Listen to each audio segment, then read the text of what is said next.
کس قدر شباہتیں ہیں حضرت زہرا میں اور معصومہ قم میں بھی، کہ باقاعدہ علماء نے پورے آرٹیکلز اس پہ لکھے ہیں کہ حضرت زہرا کی بھی انسان شفاعت کا طلبگار ہے، ان کی بھی شفاعت حاصل ہوگی۔ اسی طریقے سے چھٹے امام کا یہ جملہ بھی ہے سفینۃ البحار میں کہ معصومہ قم کی شفاعت سے ہمارے سارے شیعہ جنت میں داخل ہوں گے۔ اور جب بھی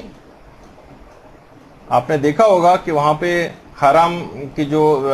زری ہے اس کے اوپر بھی یہ جملہ لکھا ہوا نظر آیا ہوگا آپ کو کہ اشفعی لنا فی الجنہ، اے فاطمہ معصومہ جنت، خدا کی بارگاہ میں جنت کے لیے ہماری سفارش کر دیجیے۔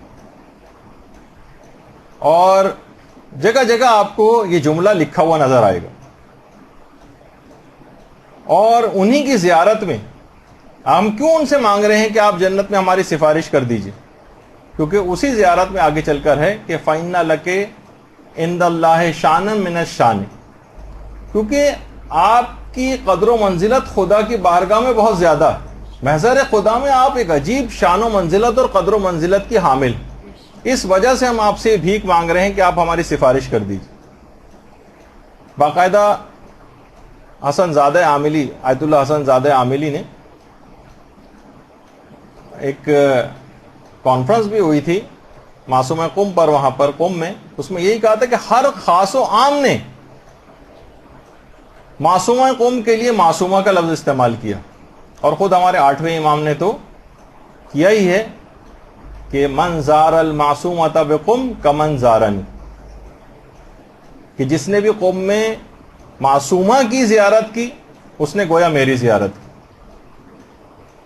اور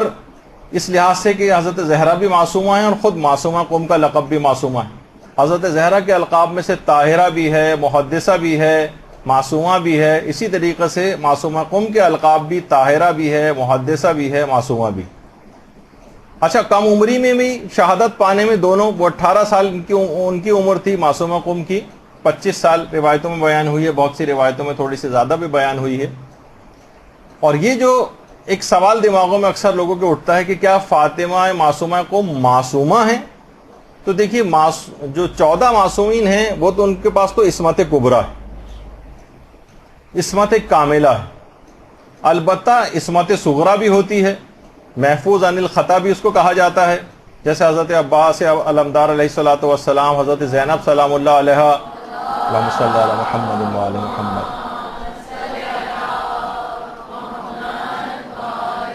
اسی طرح سے معصومہ قم سلام اللہ علیہا، اسی طرح سے مثلا فرشتے بھی معصوم ہیں اور دیگر انبیاء بھی معصوم ہیں، لیکن سب کی عصمت کے درجات الگ الگ ہیں۔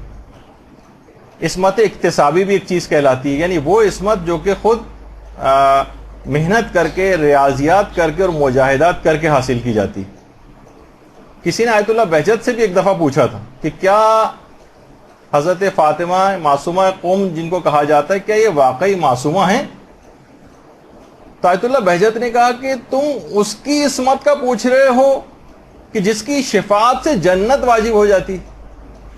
یعنی حیرانگی کا اظہار کیا کہ اس کی عصمت کا پوچھتے ہو،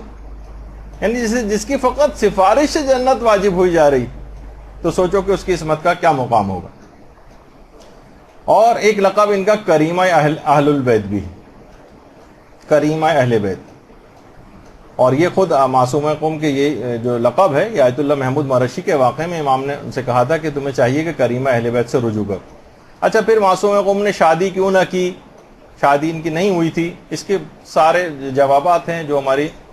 سیدانی کی غیر سید سے شادی کے مسئلے کا جو ایک درس ہوا تھا اس کے اندر اس کی تفصیل آئی تھی۔ بہرحال اس زمانے کے سخت ترین حالات تھے، اور